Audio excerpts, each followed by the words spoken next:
안녕하십니까. 인공지능 입문의 강의를 맡은 AI노미스의 강지성입니다.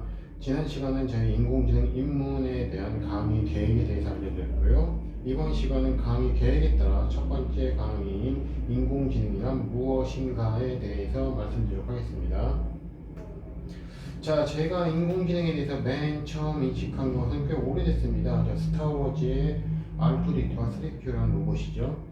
통역하는 로봇이고요.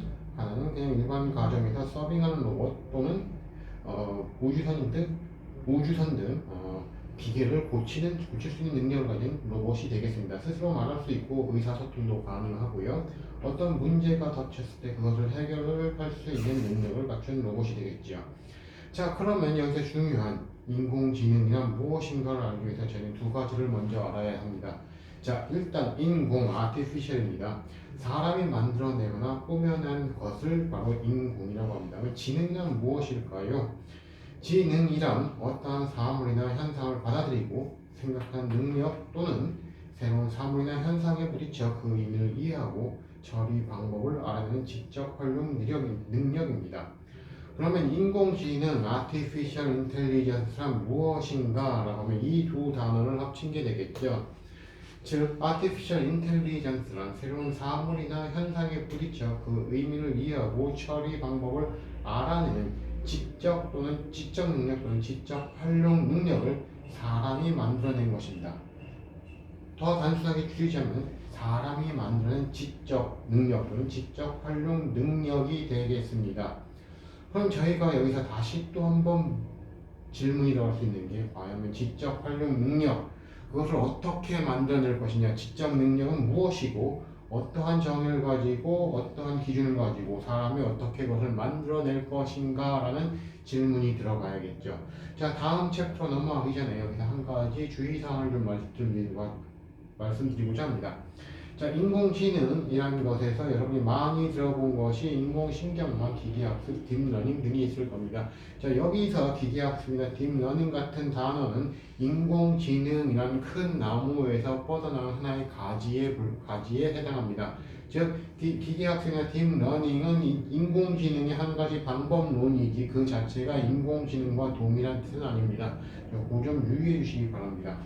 자, 그러면 저희가 이제 하는 것 어떻게 만들어낼 것인가에 대해서는 다음 두 가지 접근 방법이 있습니다. 자, 인간적 접근 방법, 이성적 접근 방법입니다. 첫 번째는 인간의 사고 절차를 베낄 것인가 아니면 논리적 절차를 베낄 것인가 라는 문제죠. 자, 그러면 이 두 가지의 절차가 무슨 차이가 있느냐라는 것에 가장 근본적인 질문은 인간은 논리적으로 사고하는가 라는 문제입니다.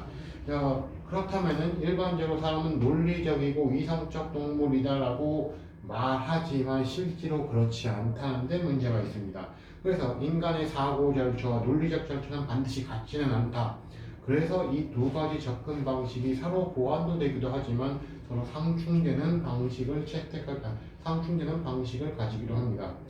두 번째는 인간적 행동을 따를 것인가 아니면 이성적 행동을 따를 것인가. 자, 앞에서 사고의 절차가 틀리기 때문에 자, 인간적 행동과 이성적 행동은 전혀 다를 수밖에 없습니다. 가장 큰 논란이 됐던 부분 중 하나가 자율주행차가 나왔을 때 저희가 인명보호에 대한 논란이 있었습니다. 자율주행차가 운전을 하는데 자, 앞에 아이들 5명이 있어요. 아이 5명을 치고 가게 되면 애들은 죽습니다. 근데 그거를 피하고자 꺾게 될 경우 자동차 사고로 운전자가 사망하게 됩니다. 한 명이. 자, 이성적 행동으로 봤을 때는 아이들이나 5명의 생명이 다 크기 때문에 운전자가 희생하는 게 맞다는 게 이성적 행동입니다. 그런데 문제는 이제 그런 차를 5천만 원이나 1억 주고 사겠습니까? 라고 물어보면은 내 돈을 주고 산 차가 내 목숨을 지키지 못하는데 왜 내가 그 차를 사야 됩니까? 라는 순수한 인간적인 행동과 사고가 나온다는 것이죠. 자, 이렇게 되니까 이 두 가지의 행동 접근 방식 역시 틀릴 수밖에 없습니다. 자, 앞으로 접근하시면서 이 두 가지의 절차에 대해서 절차나 행동 방식에 대해서 전혀 같은 것이 아니다라는 걸 꼭 염두에 두시기 바랍니다. 자, 그럼 인간 행동을 기준으로 한 접근 방식엔 무엇이 있는가? 바로 튜링 테스트 접근 방식이죠. 자, 오른쪽에 보이시는 이 분이 알렌 튜링 박사입니다. 2차 대전 당시 튜링 머신을 만들어서 독일군의 암호를 깨신 분이죠. 자, 이분이 튜링 테스트, 즉 인공지능에 대해서 접근하는 질문 기준을 하나를 만들었습니다. 자, 인간이 보기에 인간 같은 것은 인간에 준하는 지능이 있다고 우리 하자라고 주장을 했죠. 이것이 튜링 테스트 접근 방식입니다. 즉, 기계가 인간과 얼마나 비슷하게 대화할 수 있는가. 즉, 기계가 인간과 똑같이 대화를 할 수 있다면 걔는 인간과 똑같은 지능을 가진 무엇이 될 것이다 라는 것이 기본적인 가정입니다. 자, 그러면 이걸 왜 이런 식으로 정의했는가 라면 이분이 1950년대에 정의했던 거에 주목하시면 됩니다. 즉 1950년대는 자, 인간이 무엇인가, 인간의 지능이 무엇인가, 인간다운 것이 무엇인가에 대한 구체적인 기준상이나 정의가 없었습니다. 즉 구체적인 정의가 없으니까 우리가 보기에 우리가 느끼기에 비슷하다라고 하면 인간과 비슷하다고 우리 하자라는 것이 바로 이 튜링 테스트의 접근 방식이고 이 접근법은 현재까지도 큰 의미를 가지고 있습니다. 밑에 보시는 기법들이 나오죠. Natural Language Processing, 자연어 처리라는 분야인데 이 부분은 인간의 의사소통을 기본으로 합니다. 자, knowledge representation, 사람이 배운 것을 어떻게 기억하는가, 그걸 우리가 어떻게 써먹을 것인가. automatic reasoning은 우리가 기억한 정보 또는 저장한 정보를 어떠한 문제를 풀 때 사람은 어떻게 과연 사용하는가. 자, 머신 러닝은 자, 사람이 어떻게 학습을 해서 그것에서 어떠한 패턴, 지식을 찾아내는가에 기본을 두고 있습니다. 바로 이러한 접근법이 인간 행동을 기준으로 한 접근법이라 이렇게 생각하시면 됩니다. 자, 두 번째는 인간의 사고를 기준으로 합니다. 자, 인간의 사고는 무엇인가 라는 것에 대해서 접근하자고 하면 인지 모델 접근 방법을 사용합니다. 이건 추후에 인지의 과학 쪽, 인지과학, 리코그니티브 사이언스 쪽으로 발전을 하게 되죠. 자, 사람이 어떠한 물건, 행동 또는 외부의 환경 변화로부터 어떤 지각 과정에서 받아들인 정보가 어떻게 가공돼서 그 사람이 저장이 되고 행동으로 연결되는가 라는 것을 중점을 둔 접근 방식이 바로 인지 모델 접근 방식입니다. 자, 여기서 이제 세 가지 방식이 있죠. 내성법입니다. 내성법은 사람에게 어떤 자극을 주고 그분한테서 그 사람한테서 떠오른 생각을 그대로 기록하는 방식입니다. 두 번째는 심리학이죠. 심리학은 어떠한 자극을 줬을 때 그 사람이 무슨 얘기를 하고 무슨 행동을 통하냐는 그 분석을 통해서 그 사람의 사고를 추정하는 방식입니다. 세 번째는 브레인 이미지 방식입니다. 어떤 자극을 줬을 때 뇌가 어떤 움직임을 보이는가, 지금 뭐 MRI든가 뇌단층 촬영을 통해서 뇌 활성화 단면 등을 보면서 과연 사람은 과연 어떻게 정보를 받아들이는가를 추적하는 것이 브레인 이미징 방법입니다.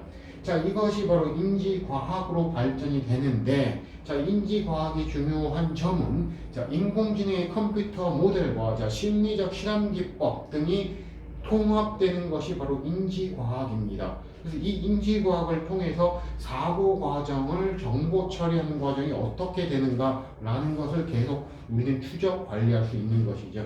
자, 그리고 그거에 대한 특별한 분야로서 저희는 인지 컴퓨팅이라는 분야가 하나 인공지능에 있습니다. 자, 다음은 이성적 사고를 기준으로 한 방식입니다. 자, 이성적 사고는 바로 저희가 논리학적 접근 방식이라고 부릅니다. 거의 사고의 보통 법칙이라고 부르죠. 자, 이성적 사고는 굉장히 오래된 방법입니다. 자, 가장 오래됐고 저희가 학교에서 맨 처음 배운 이 이성적 사고 기준 방식은 아리스토텔레스의 3단 논법이 있죠. 자, 모든 인간은 죽는다. 소크라테스는 인간이다. 소크라테스는 죽는다. 라고 하는 이 3단 논법이 모든 한번 학교 다니면서 배우셨을 겁니다. 자, 이 3단 논법을 기준으로 해서 논리학이 발전을 하죠. 19세기에는 문장과 단어 또는 그 관계를 논리적으로 표현할 수 있는 논리식이 개발이 됩니다. 즉 책 한 권이 어떤 논리적 절차에서 써져 있다라고 하면 그 단어와 문장, 단락과 문단, 장장 또 챕터 간의 관계를 어떠한 논리식으로 쓸 수 있다, 요약해서 쓸 수 있다는 뜻이고요. 그 논리식으로 작성된 문제를 논리적으로 풀 수 있는 프로그램이 1965년에 개발이 됐습니다. 근데 여기에 이제 한계가 있죠. 자, 바로 논리라는 한계입니다. 무슨 얘기냐? 재료 자체가 저희가 데이터 자체가 논리적인 구조로 돼 있어야 하며 그것을 통해서 반드시 논리적인 답을 꺼내야 됩니다. 그런데 저희가 일상생활에 쓰는 단어나 문장이 과연 논리적이고 정형적일까요? 그게 아니라는 거죠. 저희가 많이 쓰는 건 뭐 약어도 있고 축어도 있고 복합적인 의미를 가진 단어도 있으며 즉 비정형적인 단어와 문장을 많이 쓴다는 겁니다. 두 번째는 논리적, 즉 원칙적인 문제와 저희 실생활에서 쓰이는 문제와의 괴리 간의 문제가 있죠. 자, 과학 문제를 푼다라고 했을 경우 저희가 주어진 공식에 데이터를 집어넣으면 어떻게 해서 답은 나옵니다. 그 데이터 공식이 정확하다면. 하지만 저희 실생활은 자, 실험식에서 쓰이는 공식과는 틀리게 됩니다. 수많은 변수의 요인과 수많은 중첩되고 중복된 요인들이 많이 있죠. 그것을 과연 논리적인 접근 방식, 수식적인 접근 방식으로 저희가 접근해서 풀어낼 수 있을까? 그거는 잠깐 의문입니다.